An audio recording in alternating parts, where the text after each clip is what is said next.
हैं नारद, तदंतर मैं हिमालय के कैलाश शिखर पर रहने वाले परमेश्वर महादेव शिव को लाने के लिए प्रसन्नता पूर्वक उनके पास गया और उनसे इस प्रकार बोला, वृषभध्वज, सती के लिए मेरे पुत्र दक्ष ने जो बात कही है उसे सुनिए और जिस कार्य को वे अपने लिए असाध्य मानते थे उसे सिद्ध हुआ ही समझिए। दक्ष ने कहा कि मैं अपनी पुत्री भगवान शिव के ही हाथ में दूंगा।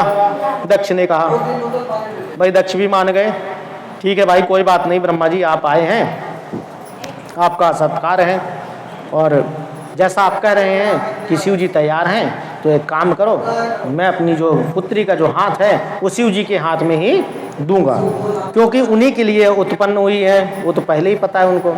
कहते हैं शिव के साथ सती का विवाह हो, यह कार्य तो मुझे स्वतः ही अभिष्ट है। कहते हैं मैं तो खुद चाहता हूं कि हो जाए, लेकिन हो ही नहीं रहा है, बड़ा मुश्किल है, और आप आए हैं इससे अच्छी बात क्या है।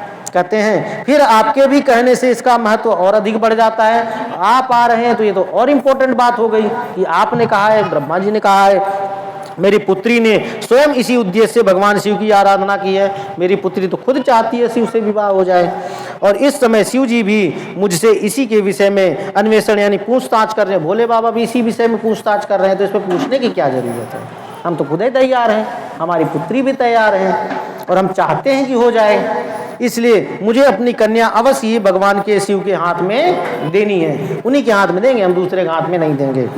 विधाता वे भगवान शंकर शुभ लग्न और शुभ मुहूर्त में यहाँ पधारे, जैसे हमने बताया कि उन्होंने पूछा कि कब आना है, कैसे आना है, सब बता दो, तो कह रहे हैं कि आप जाओ भोले बाबा से पूछ लो कि कब आना है, वो खुद ही बता दें, अपना खुद ही डिसाइड कर लें क्या मुहूर्त है, क्या तारीख है, क्योंकि उनसे अधिक कोई नहीं जानता, वही सब जानते हैं। कहते उस समय मैं उन्हें शिक्षा के तौर पर अपनी यह पुत्री दे दूंगा। कहते हैं वृषभध्वज, मुझसे दक्ष ने ऐसी बात कही है, अतः आप शुभ मुहूर्त में उनके घर चलिए और सती को ले आइए। ये शिव जी से कह रहे हैं ब्रह्मा जी, कहते हैं चलिए और अपनी सती को ले आइए, कोई शुभ मुहूर्त निकलवा लीजिए, ऐसा दक्ष ने कहा है। तो कहते हैं मुने यह मेरी बात सुनकर भक्त वत्सल रुद्र लौकिक गति का आश्रय ले हंसते हुए मुझसे बोले, भगवान शिव जी, भाई किसी भी लड़के की शादी होगी तो खुश तो होगा ही, तो यहाँ तो रुद्र देवता बहुत प्रसन्न हो गए, हाँ चलो मेरी बात तो पक्की हो गई।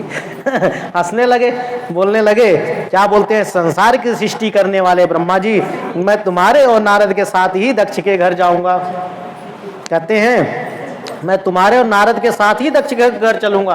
कहते हैं मैं तुम्हारे और नारद दोनों के साथ चलूंगा, अकेले नहीं जाऊंगा, नारद जी भी चलेंगे और आप भी चलेंगे।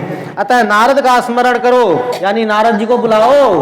कहाँ है नारद जी, सब काम में आगे रहते हैं, यहाँ पीछे हैं, दिखाई ही नहीं दे रहे हैं, मेरी शादी का प्रोग्राम चल रहा है, मुझे जाना है बातचीत करने, और नारद गायब हैं, उनको बुलाओ। कहाँ गए नारद? अपने मरीची आदि मानस पुत्रों को भी बुला लो। कहते हैं जो आपके मरीची हैं, वशिष्ठ हैं, अत्रि हैं, अंगिरा हैं, जितने भी ऋषि हैं आपके जो पुत्र हैं उनको भी बुला लो, क्योंकि केवल नारद अकेले थोड़ी तुम्हारे पुत्र हैं, और भी तो हैं, उनको भी बुला लो। मैं सबके साथ दक्ष के निवास स्थान पर चलूंगा, सबके साथ चलूंगा, मेरे पार्षद भी मेरे साथ रहेंगे। आप सब तो ठीक है चलेंगे ही, लेकिन जो मेरे दूत हैं, पार्षद है, ये भी मेरे साथ चलेंगे। भाई लड़के की तरफ से भी तो कोई होना चाहिए, तुम तो बिचौलिया हो, बिचौलिया की तरफ से जब जितने लोग रहेंगे तो मेरे तरफ से भी बहुत लोग होने चाहिए, तो मेरे दूत मेरे साथ चलेंगे। नारद लोकाचार के निर्वाह में लगे हुए भगवान शिव के इस प्रकार आज्ञा देने पर मैंने तुम्हारा और मरीचि आदि पुत्रों का भी स्मरण किया। उन्होंने सबको बुला लिया, ब्रह्मा जी ने एक बार याद किया और सब हाजिर, ध्यान किया, आ जाओ बेटा यहाँ पे, तुरंत हाजिर। जैसे पहले अभी फ़ोन लगाओ, खटाखट फ़ोन लगाओ, अरे भैया आ जाओ यहाँ पे, तो वहाँ पे गाड़ी घोड़ा तो करना नहीं था, पलक झपकते ही पहुँच जाते थे। भाई इतनी शक्ति थी, पलक झपकते ही पहुँच जाते थे, टिकट की ज़रूरत नहीं होती थी। उन्होंने फ़ोन घुमाया और वो हाजिर, फ्लाइट पकड़ के आ गए, उड़ करके यानी आ गए। कहते मेरे याद करते ही तुम्हारे साथ मेरे सभी मानस पुत्र मन में आदर की भावना लिए शीघ्र वहां आ गए। अरे पिताजी ने बुलाया तो किसी जरूरी काम से बुलाया, चलते हैं देखते हैं क्या बात है। उस समय तुम सब लोग हर्ष से उत्फुल्ल हो रहे थे। फिर रुद्र के स्मरण करने पर शिव भक्तों के सम्राट भगवान विष्णु भी अपने सैनिकों तथा कमला देवी के साथ गरुड़ पर आरूढ़ हो तुरंत वहां आ गए, और विष्णु भगवान को भी बुला लिया रुद्र देवता ने। कह रहे तुम भी आ जाओ भाई, मेरी साइड से भी तो कोई होना चाहिए। तो वो लक्ष्मी जी के साथ गरुड़ पे बैठ के वो भी आ गए। कहते हैं तदंतर चैत्र मास के शुक्ल पक्ष की त्रयोदशी तिथि में रविवार को पूर्वा फाल्गुनी नक्षत्र में मुझ ब्रह्मा और विष्णु आदि समस्त देवताओं के साथ महेश्वर ने विवाह के लिए यात्रा की। कहते हैं अब चलते हैं भैया बातचीत पक्की करने के लिए, अब हो गया कंप्लीट, अब मेरे सभी लोग आ गए हैं, अब चलते हैं देखते हैं भैया उधर। मार्ग में उन देवताओं और ऋषियों के साथ यात्रा करते हुए भगवान शंकर बड़ी शोभा पा रहे थे। अब भगवान शंकर जी आगे आगे, ये सब पीछे पीछे, और भैया आकाश मार्ग में जिधर से चल रहे थे लोग सोच रहे थे अरे ब्रह्मा जी, विष्णु जी, शंकर जी और यहाँ तक कि पूरे सैनिक और फिर सब ऋषि मुनि, अरे किधर जा रहे हैं भाई, मतलब कोई विशेष काम से जा रहे हैं, टोकना ठीक नहीं है। और बहुत खुश हुए, एक ही साथ सबके दर्शन हो रहे हैं। यहाँ तो तपस्या करने पड़ती है, विष्णु भगवान के हजारों साल करो तो उनका दर्शन होगा, फिर ब्रह्मा जी की अलग से करो हजारों साल फिर उनका होगा, और शिव जी की तो करते रहो तब उनका होगा। उसके बाद जो पार्षदगण थे उनकी भी तपस्या करना पड़ता है, उनके भी दर्शन हो गए, और लक्ष्मी जी के भी दर्शन हो गए वहाँ पे, और सभी ऋषि मुनि के दर्शन हो गए। कहते हैं वहां जाते हुए देवताओं, मुनियों तथा आनंद मग्न मन वाले प्रथम गणों का रास्ते में बड़ा उत्सव हो रहा था। भगवान शिव की इच्छा से वृषभ, व्याघ्र, सर्प, जटा और चंद्रकला आदि सबके सब उनके लिए था योग आभूषण बन गए थे। आभूषण क्या थे? चंद्रमा, सांप, बिच्छू, ये सब आभूषण थे उनके।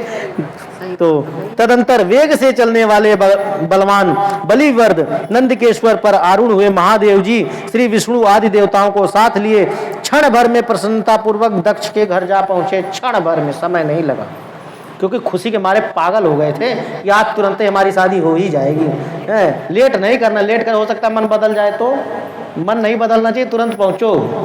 कहते हैं वहां विनीत चित्त वाले प्रजापति दक्ष समस्त आत्मीय जनों के साथ भगवान शिव की अगवानी के लिए उनके सामने आए। अब भैया वो भी अपने दल बादल के साथ बैठे थे कि आ रहे हैं प्रभु, तो वो भी अपने रिश्तेदारों को बुला के बैठे थे। दक्ष जी भी करें, अब उनकी अगवानी के लिए आगे आए, रास्ते में ही मिल गए। अरे प्रभु आइए, आप ही का तो इंतजार था इतनी देर से, आप ही की प्रतीक्षा कर रहे थे कि आप आए। कहते हैं उस समय उनके समस्त अंगों में हर्ष जनित रोमांच हो आया, खुश हो गए। स्वयं दक्ष ने अपने द्वार पर आए हुए समस्त देवताओं का सत्कार किया। कहते हैं देवता तो वैसे आते ही नहीं हैं किसी के दरवाजे पे जल्दी, और तपस्या करना पड़ता है। अब यहाँ तो सब के सब एक ही साथ आ गए, इससे बड़ा सौभाग्य क्या होगा। कहते हैं वे सब लोग सुर श्रेष्ठ शिव को बिठाकर अपने पार्श्व भाग में स्वयं भी मुनियों के साथ क्रमशः बैठ गए। ये नहीं कि जो मर्जी जहां बैठ गए, जो जिसका नंबर जहां था सब अपना नंबर जानते थे कि इनके बाद मेरा नंबर है, सब अपने स्थान पे स्वयं ही बैठ गए। इसके बाद दक्ष ने मुनियों सहित समस्त देवताओं की परिक्रमा की और उन सब के साथ भगवान शिव के घर के भीतर ले गए। पहले तो सबकी परिक्रमा की, उसके बाद भगवान शिव को घर के अंदर ले गए। प्रभु आप आए हैं तो बाहर क्यों बैठे हैं, घर में चलिए, तो ले गए। उस समय दक्ष के मन में बड़ी ही प्रसन्नता थी, बहुत खुश थे, करें आज तो मजा आ गया, आनंद आ गया। उन्होंने सर्वेश्वर शिव को उत्तम आसन देकर स्वयं ही विधि पूर्वक उनका पूजन किया, किसी और से पूजन नहीं कराया, खुद ही पूजन किया और सबसे उत्तम आसन दिया जो सबसे बढ़िया था।